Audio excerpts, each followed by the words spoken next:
बिस्मिल्लाहिर्रहमानिर्रहीम। अस्सलाम वालेकुम।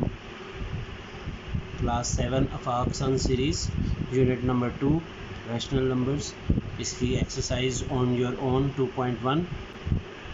क्वेश्चन नंबर 1 है which of the following are rational numbers. आपने इनमें से बताना है कि नीचे जो आपको सवाल दिए गए हैं इनमें से कौन सा रैशनल नंबर है।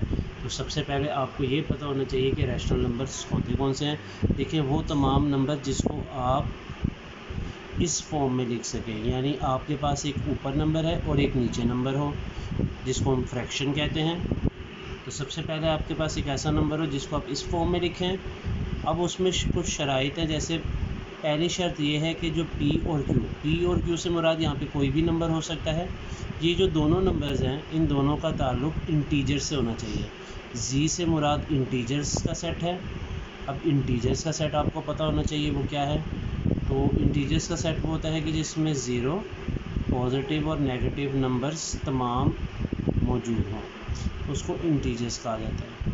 दूसरी शर्त ये है कि आपके पास जो डिनोमिनेटर है यानी नीचे वाला नंबर वो ज़ीरो नहीं होना चाहिए। आपका ऊपर वाला नंबर ज़ीरो हो सकता है। अब इसमें से कुछ मिसाल में लेता हूँ, जैसे एक नंबर में लेता हूँ 2/5। अब आप देखें ये दोनों नंबर्स जो हैं ये इंटीजर से इनका ताल्लुक़ है और नीचे वाला नंबर ज़ीरो भी नहीं है, तो इसको हम कहेंगे रैशनल नंबर। इसी तरह अगर मैं कोई नंबर ले लूँ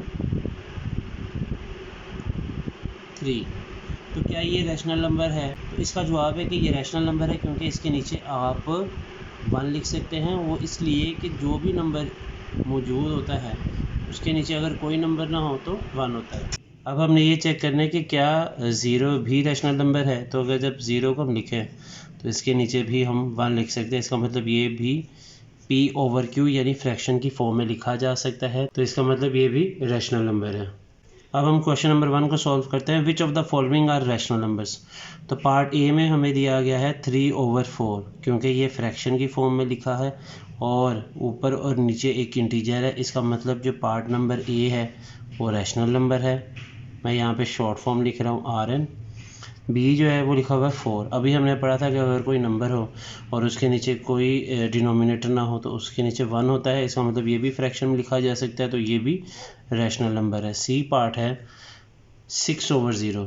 तो अगर आप देखें इसको तो इसके नीचे 0 आ गया, तो जिसके नीचे 0 हो वो रैशनल नंबर नहीं होता। इसका मतलब ये है not rational number, not rational.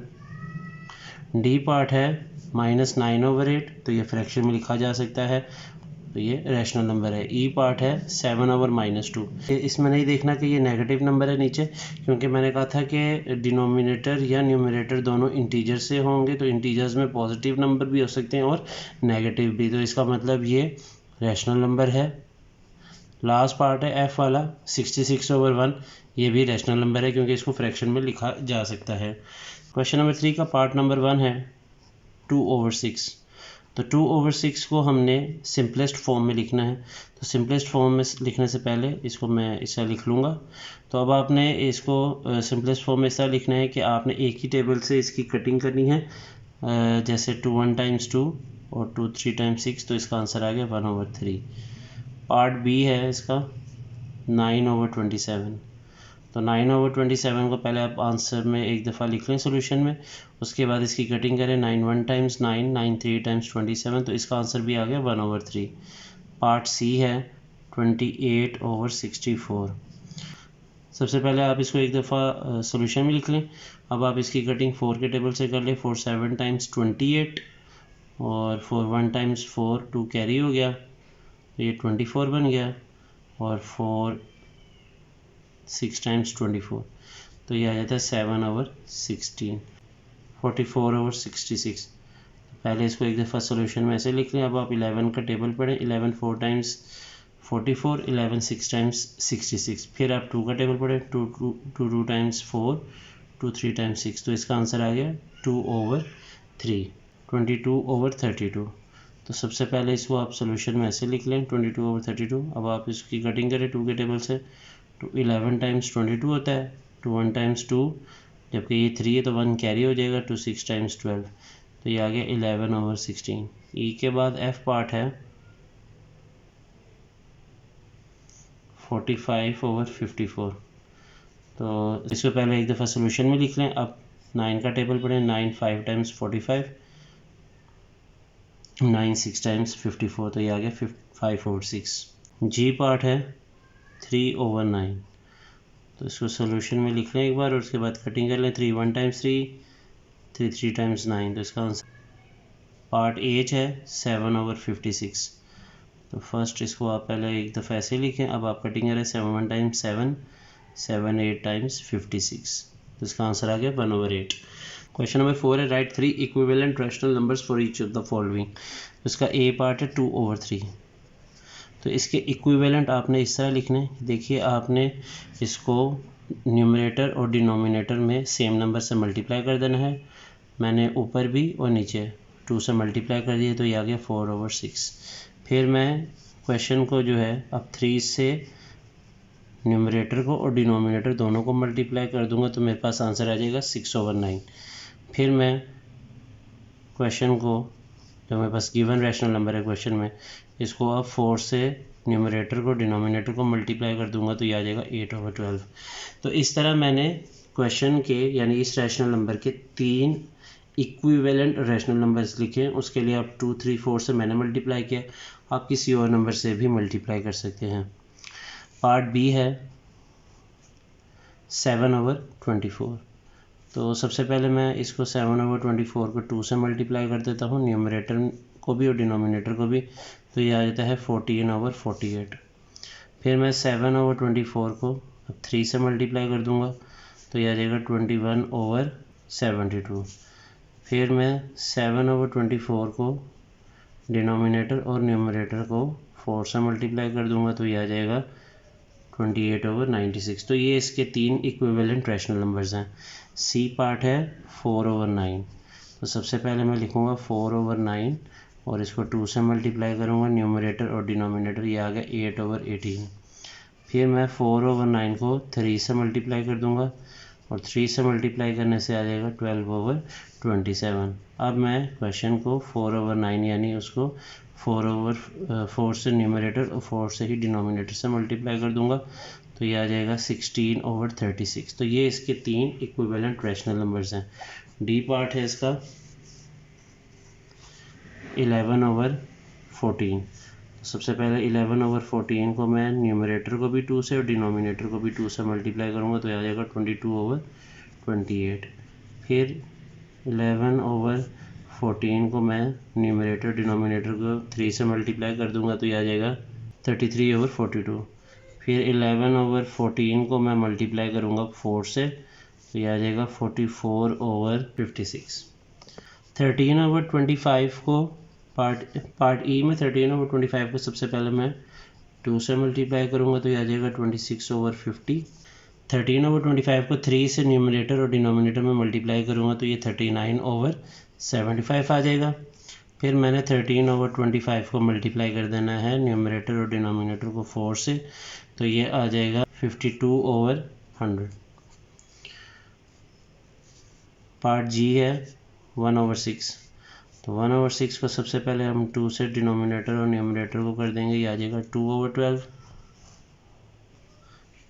फिर हम करेंगे इसको 3 से मल्टीप्लाई कर देंगे, तो ये आ जाएगा 3/18। फिर हम इसको 4 से मल्टीप्लाई कर देंगे, तो ये आ जाएगा 4/24। क्वेश्चन नंबर 5 है write the equivalent rational number of 7/24 whose numerator is -14। Part A हमें कहता है कि हमने न्यूमरेटर को -14 बनाना है। तो उसके लिए मैं क्या करूँगा कि क्वेश्चन लिख लूँगा, यानी जो मुझे नंबर गिवन है क्वेश्चन में वो लिख लिया मैंने रैशनल नंबर। अब मैंने न्यूमरेटर को 14 बनाना है, तो मुझे एक तो माइनस चाहिए साथ में, क्योंकि -14 बनाना है, तो माइनस लिख लूँगा। और 7 के टेबल में 14 का पता है 2 टाइम्स, तो जब मैं ऊपर -2 से मल्टीप्लाई कर रहा हूँ तो मुझे नीचे भी -2 से मल्टीप्लाई करना है, तो मेरे पास आंसर आ जाएगा -14/-48। तो ये इसका आंसर हो गया। बी पार्ट है 49। अब मुझे इसका जो न्यूमरेटर है इसको 49 बनाना है, मतलब ऊपर वाले नंबर को मुझे 49 करना है। देखिए 7 के टेबल में 49 आता है 7 टाइम्स, तो मैं ऊपर भी 7 से मल्टीप्लाई कर दूंगा और नीचे भी मुझे 7 से ही मल्टीप्लाई करना पड़ेगा। तो इसका आंसर आ जाएगा मेरे पास, ऊपर तो आ जाएगा 49, जबकि नीचे है मेरे पास आ जाएगा 168। तो ये इसका आंसर है। सी पार्ट है कि अब मुझे न्यूमरेटर को -7 बनाना है। देखिए 7 तो वो पहले से ही है, सिर्फ मुझे इसके साथ माइनस चाहिए, तो मैं क्या करूँगा, -1 से इसको मल्टीप्लाई कर दूँगा, न्यूमरेटर को भी और डिनोमिनेटर को भी। न्यूमरेटर को देखिए 1 से मल्टीप्लाई इसलिए करें ताकि नंबर सेम रहेगा, क्योंकि 7 1 टाइम 7 होता है। क्योंकि इसके साथ नेगेटिव साइन है तो मुझे इस 1 के साथ माइनस भी लगाना पड़ना है, तो ये आ जाएगा -7/-24। डी पार्ट है 56। तो अब मुझे करना ये है कि जो नंबर गिवन है उसमें न्यूमरेटर को मुझे 56 करना है, तो मैं इसको 8 से ऊपर और नीचे मल्टीप्लाई कर दूंगा। ऊपर 8 से मल्टीप्लाई करूंगा तो ये 56 आ जाएगा, जबकि नीचे 192। Write the equivalent rational number of -2/3 whose denominator is -9, 15, -18 and 30। तो अब मुझे इस सवाल में जो फ्रैक्शन यानी रैशनल नंबर गिवन है उसके डिनोमिनेटर मतलब नीचे वाले नंबर को इस नंबर में तब्दील करना है। पार्ट ए में मुझे -9 में चेंज करना है इस फ्रैक्शन को यानी -2/3 को। तो पहले मैं लिख लेता हूँ -2/3। अब मुझे डिनोमिनेटर को चेंज करना है -9 में। नीचे है 3 और 3 के टेबल में 9 कब आता है 3 टाइम्स, क्योंकि इसके साथ नेगेटिव साइन है तो आपने माइनस लगा देना है। तो आपके पास आ जाएगा माइनस ऊपर प्लस हो जाएगा, 3 2 टाइम्स 6 और नीचे 3 3 टाइम्स 9 और साथ में माइनस। पार्ट बी में हमें 15 दिया गया है कि हमने जो डिनोमिनेटर है जो क्वेश्चन में गिवन है -2/3, इसके डिनोमिनेटर को 15 करना है। तो 3 के टेबल में 15 आता है 5 टाइम्स, तो आपने नीचे और ऊपर 5 से मल्टीप्लाई कर देना है। ऊपर आपके पास आ जाएगा -10, जबकि 3 5 टाइम्स नीचे 15। अब मुझे डिनोमिनेटर को -18 करना है। मेरे पास जो क्वेश्चन में रैशनल नंबर है वो है -2/3। आपने पहले ये देखना है कि 18 3 के टेबल में कब आता है 6 टाइम्स, लेकिन अगर आप यहाँ देखें तो इसके साथ कौन सा साइन है नेगेटिव, तो आपने इसके साथ माइनस भी लगा देना है। अगर आप नीचे -6 से करें तो आपने ऊपर भी -6 से करना है। तो इसका आंसर आ जाएगा, देखिए ऊपर माइनस माइनस क्या हो जाएगा प्लस, और 6 2 टाइम्स 12 और नीचे 3 6 टाइम्स 18 और साथ में माइनस। अब मुझे डिनोमिनेटर को 30 करना है, तो -2/3 ये मेरे पास रैशनल नंबर है, मुझे इसको 10 से मल्टीप्लाई करना है। उसकी वजह ये कि 33 के टेबल में आता है 10 टाइम्स, तो नीचे अगर 10 से मल्टीप्लाई किया तो ऊपर भी करूँगा तो मेरे पास आंसर आ जाएगा -20/30। क्वेश्चन नंबर 7 है find the reciprocal of the following. तो ये सबसे इजी क्वेश्चन है इस एक्सरसाइज का कि आपने रेसिप्रोकल इसका निकालना है। देखिए रेसिप्रोकल से मुराद होता है कि आपने जो नंबर है यानी जो रैशनल नंबर गिवन है इसको आपने इन्वर्ट कर देना है, उल्टा कर देना है। इसका जो डिनोमिनेटर है उसको न्यूमरेटर और न्यूमरेटर को डिनोमिनेटर बना देना है। तो ये इसका रेसिप्रोकल हमने फाइंड कर लिया है। बी पार्ट है 7/-15। अब मैं अगर इसका रेसिप्रोकल निकालूं तो ये आ जाएगा -15/7। सी पार्ट है -2/25, तो 25 ऊपर आ जाएगा और -2 नीचे चला जाएगा।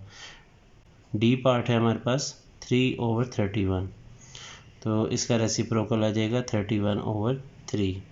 उसके बाद ई पार्ट है हमारे पास -13/37, तो इसका आंसर हमारे पास आ जाएगा 37/-13। इसी के साथ ही आज की वीडियो यहीं पे ख़त्म होती है। क्वेश्चन नंबर 2 जो नंबर लाइन के ऊपर है इसको एक सेपरेट वीडियो में हम लोग डिटेल के साथ समझेंगे। मुझे दीजिए इजाज़त। अल्लाह हाफिज़।